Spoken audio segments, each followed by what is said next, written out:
ममता बनर्जी की महारैली के बाद जहां बीजेपी अब नई हिकमत अमली बनाने में लगी हुई है, तो वहीं कुछ हमख्याल लीडरान इस पर सवाल खड़े कर रहे हैं। अब आजम खान साहब का सवाल सामने आ गया है। रैली में मुस्लिम लीडर कम थे कि दूसरी बड़ी आबादी की क़यादत को नजरअंदाज किया गया है, या फिर बिलखुसूस मुसलमानों की कोई क़यादत है ही नहीं। आजम खान के बयान पर AIMIM सदर असदुद्दीन ओवैसी ने कहा कि इस मुल्क में बहुत से बड़े बड़े काबिल लीडर मौजूद हैं जो मोदी और राहुल से अच्छी सोच रखते हैं और यकीनन वो इस मुल्क को नई राह दिखाएंगे।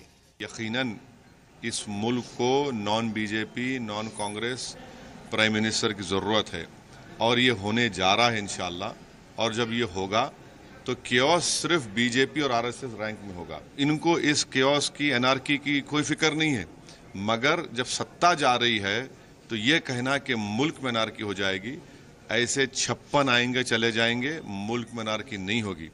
मुल्क डेमोक्रेसी के मुताबिक फंक्शन करेगा।